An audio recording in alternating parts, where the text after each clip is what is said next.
Once Bangladesh was regarded as the top 10 poorest country in the world, now we can see where they stand now. Hello friends, welcome back to my another video. So welcome back to my channel Sangram studio. तो दोस्तों, कैसे हो आप लोग? I hope सब बढ़िया है, fit and fine. तो मैं भी ठीक हूँ। और आज जो मैं वीडियो देखने जा रहा हूँ वो वीडियो का नाम है per capita income of India and Bangladesh in 2020।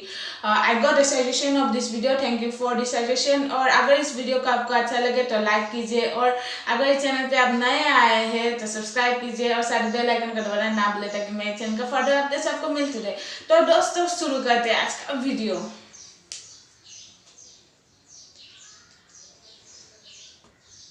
Hello दोस्तों, मैं हूं दिनेश किवोरा। न्यूज़ टाइम में आपका स्वागत है। हाय। पर कैपिटा इनकम आज कंपैरिजन इंडिया और बांग्लादेश का। इंडिया के अंदर जो स्टेट्स हैं उनका कंपैरिजन में सारे डेटाज आ गए हैं मुझे स्टेट बैंक ऑफ इंडिया से। वो मैं एक दो दिन के बाद करूंगा, लेकिन फिलहाल आज इंडिया और बांग्लादेश का। मैंने कुछ दिन पहले एक एपिसोड किया था जिसमें मैंने कहा था कि इंडिया की इकॉनमी शायद इस टाइम डाउन होके $1850 के आसपास आ गई होगी, 1850।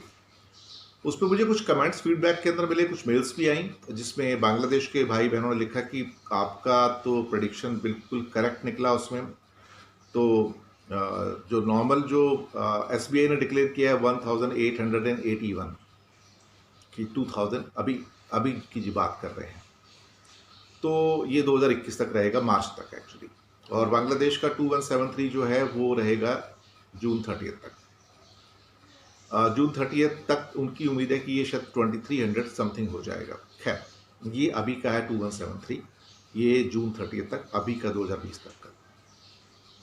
दरअसल एक क्या कहते हैं, इकॉनमी के थोड़े जानकार होने के नाते हमें पता रहता है कि स्लाइड कहाँ आ रहा है और कहाँ पे हमारी इकॉनमी डाउन हो रही है, कहाँ से पिकअप हो सकती है, कौन से एरियाज हैं जहाँ के अंदर स्लाइड बहुत ज़्यादा है। तो हम लोग एक प्रोविजनल कैलकुलेशन करके देखते हैं कि ये कितना हो सकता है। और वो प्रोविजनल कैलकुलेशंस नॉर्मली, चाहे हम सपोज इन्फ्लेशन कितना आना है या GDP ग्रोथ आना कितना आना है, तो उसका भी हम एक प्रोविजनल कैलकुलेशंस अपने हिसाब से करके देखते हैं। और हमने अक्सर ये पाया है कि हमारी जो कैलकुलेशंस हैं वो 18, 19, 20 करके आगे पीछे रह के वहीं तक रहती हैं, क्योंकि उसमें कोई बहुत ज़्यादा शॉक या वेरिएशन नहीं आता है। जब हमारे पास एग्रीकल्चर के डेटा हैं, मैन्युफैक्चरिंग के डेटा हैं, सर्विसेज के डेटा हैं, तो थोड़ा कैलकुलेट करना आसान हो जाता है। जो भी इकोनॉमी के जानकार हैं, जिनको भी इकोनॉमिक्स की थोड़ी समझ है, या जो भी इकोनॉमिक्स के स्टूडेंट हैं एक्चुअली, तो उनको ये चीज़ें जल्दी समझ में आ जाती है, क्योंकि सारी ज़िंदगी यही किया है। अब ये जो इंडिया का जो स्लाइड है, जो कि $2000+ का था, वो स्लाइड होके 1881 पे आना एक तरह से देखा जाए तो शॉकिंग है। कहीं ना कहीं इसमें हमारी जो मैन्युफैक्चरिंग है उसकी बहुत बड़ी कमी रही है, और हमने बहुत बार ऐसा हुआ कि अपने पैरों के ऊपर हमने खुद कुल्हाड़ी मार ली एक्चुअली देखा जाए तो। हमने इतने ज़्यादा इंटरप्शंस पैदा कर लिए इंडिया के अंदर कि हम मैन्युफैक्चरिंग होने ही नहीं देना चाहते।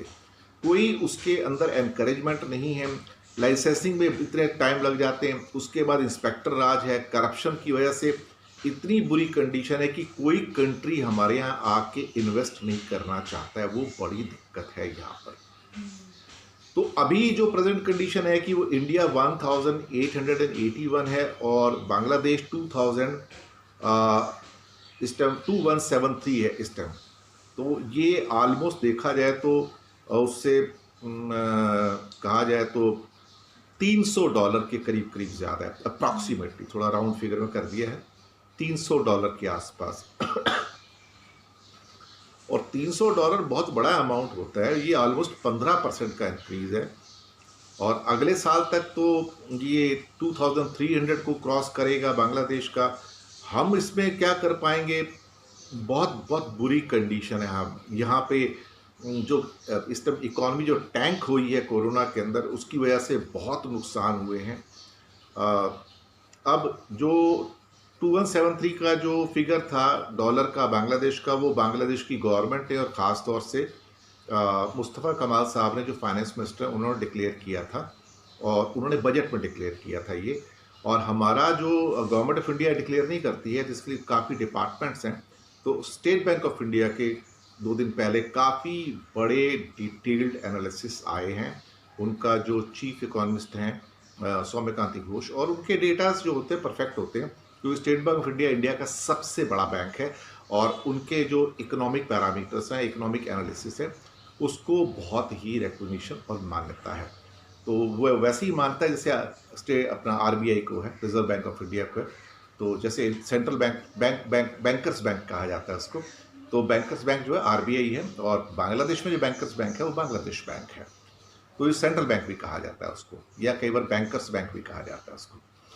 तो ये अभी हालात हैं कि इस टाइम इंडिया की पोजीशन है 1881 और बांग्लादेश है $2173। मुझे कई नेपाल के भाई बहनों ने और पाकिस्तान के भाई बहनों ने फीडबैक भेजी हुई है कि उनको भी ये अभी जो लेटेस्ट जो फिगर्स हैं, चूँकि अभी उनका क्या कहते हैं कि बजट्स अभी आए हैं और ये इनका फाइनेंशियल ईयर अभी स्टार्ट हो रहा है 1 जुलाई को, तो अभी 30 जून को ख़त्म हो रहा है, तो डेटास ऑलमोस्ट आ जाएंगे सारे के सारे। तो मैं आपको थोड़ा सा इंतज़ार कीजिए, वो कैलकुलेशन करके आपको बताऊंगा कि उनमें कितना स्लाइड आया, नेपाल का कितना स्लाइड है और पाकिस्तान का भी बहुत बड़ा स्लाइड है उसके अंदर। जब मैं बजट आया था तब भी मैंने पाकिस्तान और बांग्लादेश का कंपेयर किया था, आपको बताया था, तो वो भी मैं आपको करके बता दूंगा।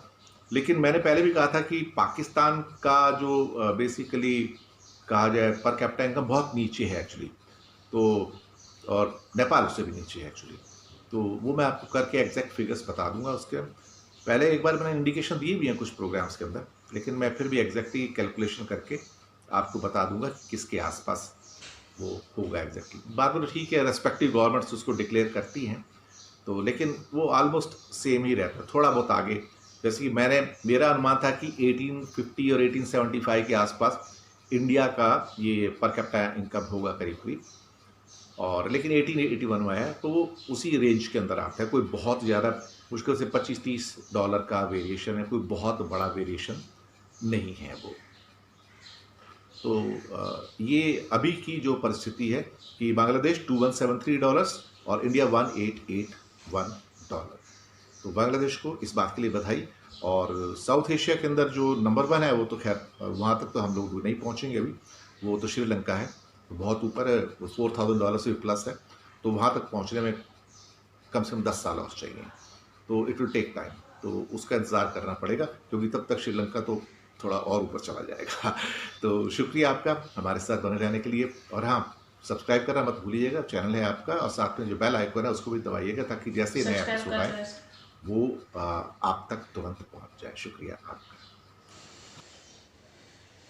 तो बहुत अच्छा से इसने कंपेयर किया है इंडिया और बांग्लादेश का जो पर कैपिटा इनकम है इन 2020, और हम लोग देख सकते हैं गैप कितना है।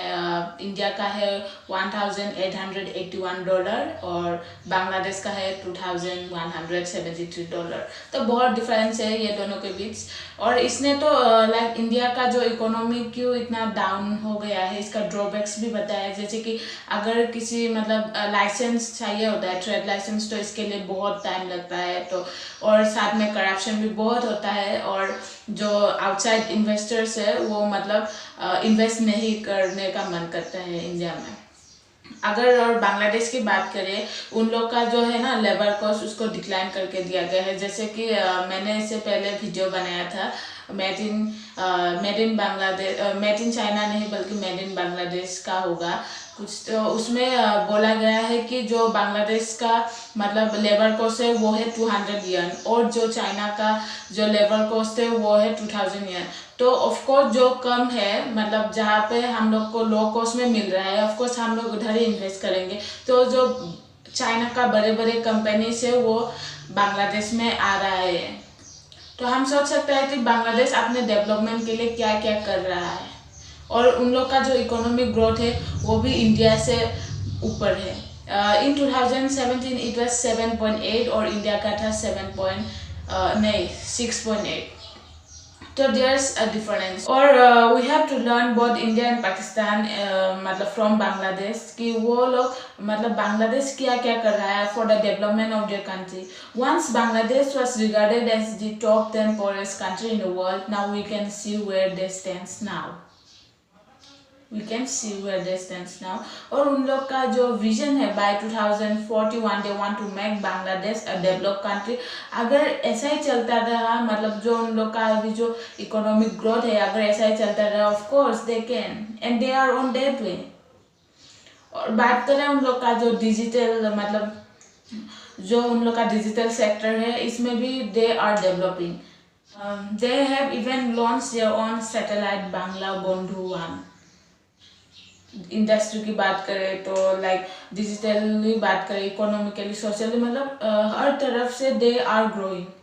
जो उन लोग का अनएम्प्लॉयमेंट मतलब रेट है वो भी मतलब डिक्रीज हो रहा है, साथ में पॉवर्टी लाइन भी डिक्रीज हो रहा है और जो लिटरेसी रेट है वो भी मतलब ज़्यादा है. मतलब ये सब देख के लाइक वी इंडियंस और Pakistan's must learn something from them. How much they are developing and what are they doing for the development of their country and what we are doing for the development of country. I hope ये video आपको अच्छा लगे और अगर इस video को आपको अच्छा लगा तो लाइक कीजिए और अगर चैनल पे आप नए आए हैं तो सब्सक्राइब कीजिए और साथ ही बेल आइकन को दबाना ना भूलें ताकि मेरे चैनल का फर्दर अपडेट्स आपको मिलते रहे. और आप भी मुझे सजेस्ट कर सकता है कमेंट बॉक्स में अगर किसी वीडियो में आप रिएक्शन चाहते हैं मेरा.